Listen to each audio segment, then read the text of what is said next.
So, welcome back to Wondering and Wandering, or Wandering and Wondering with Mrs. Taylor.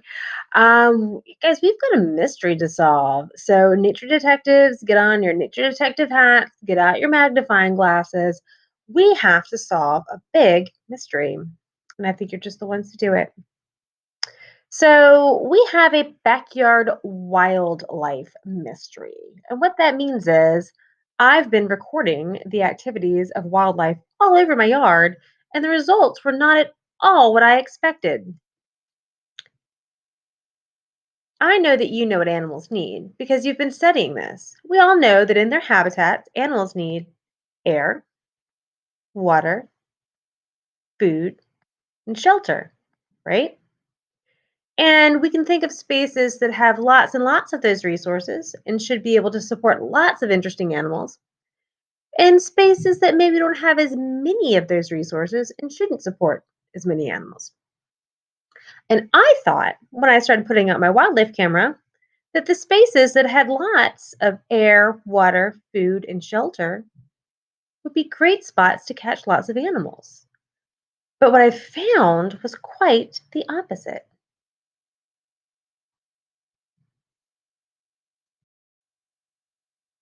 So, these are some images that my camera caught. You'll notice that I moved it from the woods. And here is what looks like a mama cardinal picking up maybe some little things for her nest right beside, and then a chipmunk who is exploring the driveway. And we see him kind of scurry around, and then head over to that hole. And then he's back. He came back the next day, looking around, checking things out. And then here's my neighbor's chickens who came up from behind my house, walking past the camera.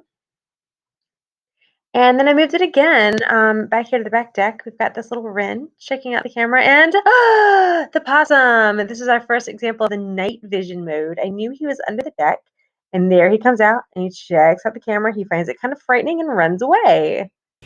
Okay, guys, this is where the wildlife camera was when it caught pictures of chickens and a chipmunk and a bird. I put it there because you can see over there, that second hole is where we had been catching sight of our black rat snake coming and going, and I thought that I'd catch him. All I caught was him sticking his head out. It wasn't a very good picture. So here we got three different types of animals going in front of the wildlife camera in my driveway, which doesn't seem like a place that has a lot of resources for animals, although as you can see, there are some nearby. This is the most recent location. I knew that there was a possum that lived way up under the deck, and I thought that I'd catch him coming and going, and I did. I got the possum and a little bird hopping around in front of the wildlife camera here. Again, this is, you know, here by my deck, by the house, where there's a lot of human activity, but it's also right here on the edge of the woods where there's a lot of resources. And you may recognize this area as where I found the black racer, who featured in some of the other videos. So what I'm going to do now is go down into the woods, and you can't quite see where I'm going, but down there is where the creek is, where I had originally set the wildlife camera, and I'm going to try it down there again.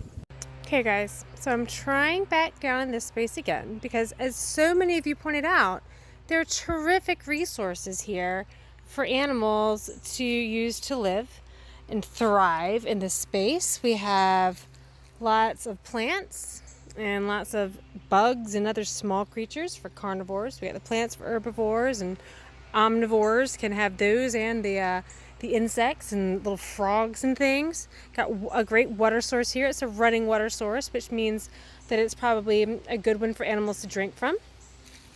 Lots of little nooks and crannies for animals to build their homes in. And lots of other hiding spots in the plants and up in the trees. So I've got the camera right here. I put it on the ground this time instead of securing it to a tree. And we're gonna see what we find over the next couple of days. I'm interested in your predictions and your thoughts on why we didn't catch anything here the first time, but we found lots of animals in spaces nearer to my house that feel like they have far less resources than this space here. Let's solve a mystery, first graders. What do you notice? After looking at the pictures and the videos of those spots, What do you notice? What stands out to you? What do you wonder? What questions do you still have? What do you want to figure out?